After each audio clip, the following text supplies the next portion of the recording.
Thanks very much for staying with us. Time now for Eye on Africa with me, Georgia Calvin-Smith. Tonight, 2 people are killed as rioting and looting in Pretoria takes on an even more sinister dimension. Foreign-owned shops are reportedly being targeted amidst unrest over the ANC's choice of mayoral candidate. Also, Libyan fighters trying to drive Islamic State group members out of their last stronghold in the country suffer their worst fatalities yet. Dozens have been killed for the last few days. And Congolese opposition leader Moise Katumbi's hopes of running for the top job in this year's elections may well have been scuppered. He's been confusingly sentenced in absentia to 3 years in jail over a real estate dispute. Well, first, at least 2 people have been killed and dozens injured as Pretoria saw a 3rd day of unrest on Wednesday. Rioting and looting on the outskirts of the South African capital was sparked on Monday by disagreements within the ruling ANC party over its choice of mayoral candidate for August's local polls. Well, police say that 40 people who'd begun targeting shops owned by immigrants have now been arrested. The country suffered a wave of attacks against foreigners last year. Well, Aisha Ishmael joins us now with more. Aisha, so some people caught up in this are saying that it's not political activists behind the violence, but opportunists. Is there a xenophobic element to the unrest developing? Well, of course, this is political.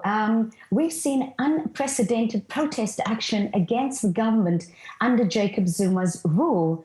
And people and those leading the protest this week have come out openly saying they are members of the African National Congress and they are upset about the choice of the mayoral candidate put forward by the ANC leadership. And so they've taken to the streets to vent their anger and to voice their dissatisfaction with the ANC leadership. It is, of course, unfortunate that that some foreigners living in these townships also got caught up in the violence. But we saw about 20 municipal buses being torched, as well as a clinic, and also other government departments, affected by this violence.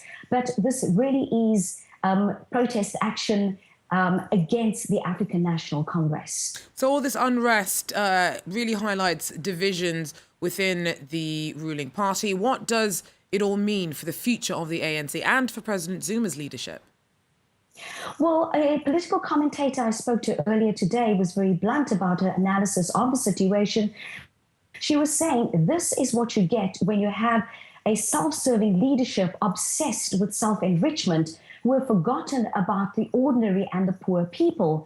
And when leaders violate the rule of law, ordinary citizens will do the same because they believe that through violence and anarchy, they get noticed. And so people are no longer afraid to stand up against the ANC. And so, as I said earlier, we've seen unprecedented protest action against the ANC party.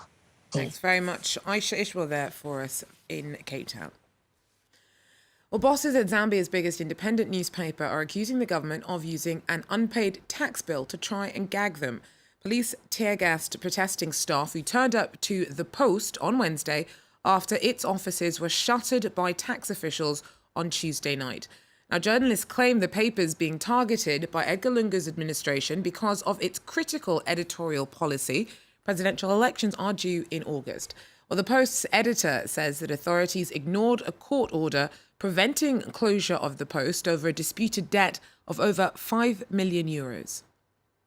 When they came, we showed them that we have actually paid almost the entire amount of money that they're asking for. And this is the schedule of payment that we've showed the government, that we've paid almost all the entire amount of money that they're asking for. But what they have done is that they're saying we haven't accessed the money. So as far as we are concerned, we cannot, consider that. Well, a driver has reportedly been killed and 5 employees of mining and construction firm McMahon kidnapped in southeastern Nigeria. Police there say that 2 Australians, 2 Nigerians and a South African were taken captive Wednesday after their vehicle was attacked by armed men. It happened not far from Calabar, the capital of Cross River State. It's still not clear who was behind the abductions. Libyan militia battling to drive Islamic State group fighters out of their last stronghold in the country. In the city of Sirte, have suffered heavy fatalities. Dozens have been killed over the last few days as the extremists push back against the advance of pro-government forces.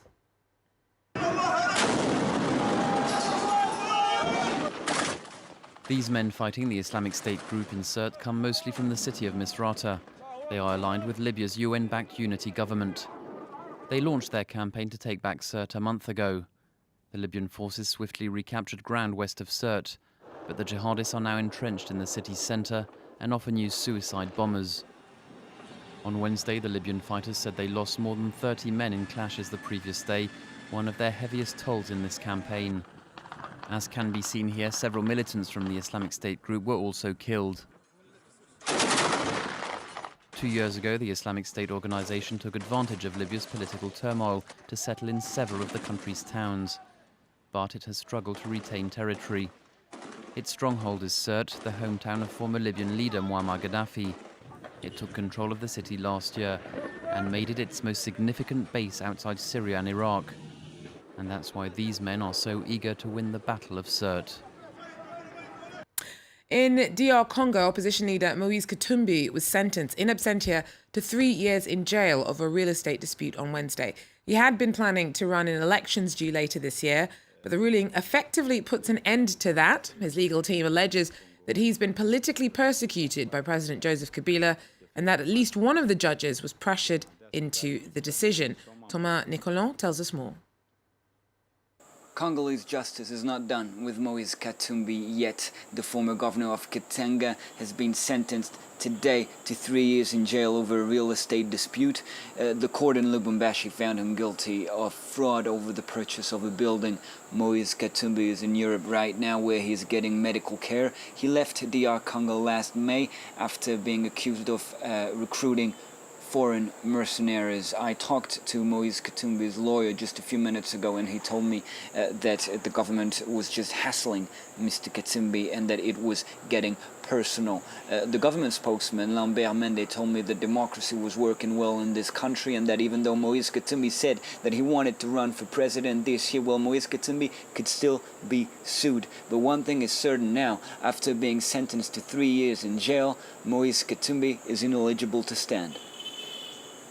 Thomas Nicolon there speaking to us from Kinshasa.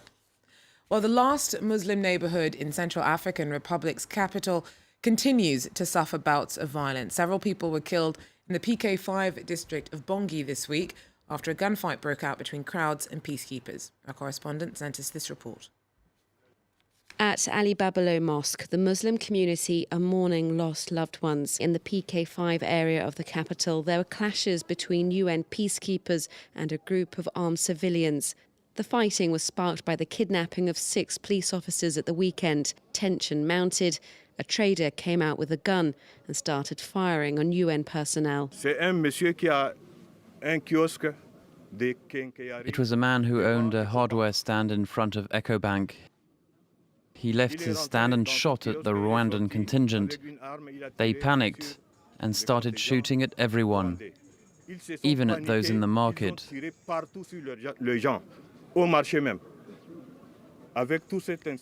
With all this insecurity, how can we reach a disarmament agreement?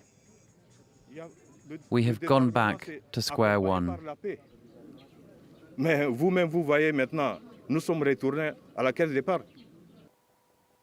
Disarmament is the next challenge for CAR.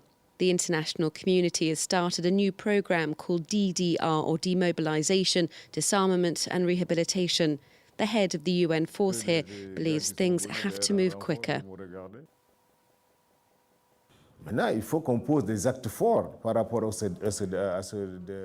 Now we need to take a strong stand to push through the disarmament agreement and to convince these groups to put down their weapons. Because as long as thousands of people are armed in this country, I think there will be similar events. Young people are sometimes fiery, and when there's a small incident, people become hot-headed and pull the trigger. In Bangui, nobody can forget what happened back in September last year. The city came to a standstill when more than 70 people died in fresh fighting. Well, finally, Ghanaians are looking forward to seeing a familiar face alongside The next incarnation of Spidey, rising star Abraham Atta, has been announced as being set to join the lineup for Marvel's reboot of the Spider-Man franchise, due out next year. Now, the 15-year-old's debut performance saw him star alongside Idris Elba in the West African child soldier drama Beasts of No Nation, a role which won him the Best Actor prize at the Venice Film Festival. We're sure that more accolades are due to come. Well, that's it for Eye on Africa. Thanks very much for joining us. Do so again if you can. Take care.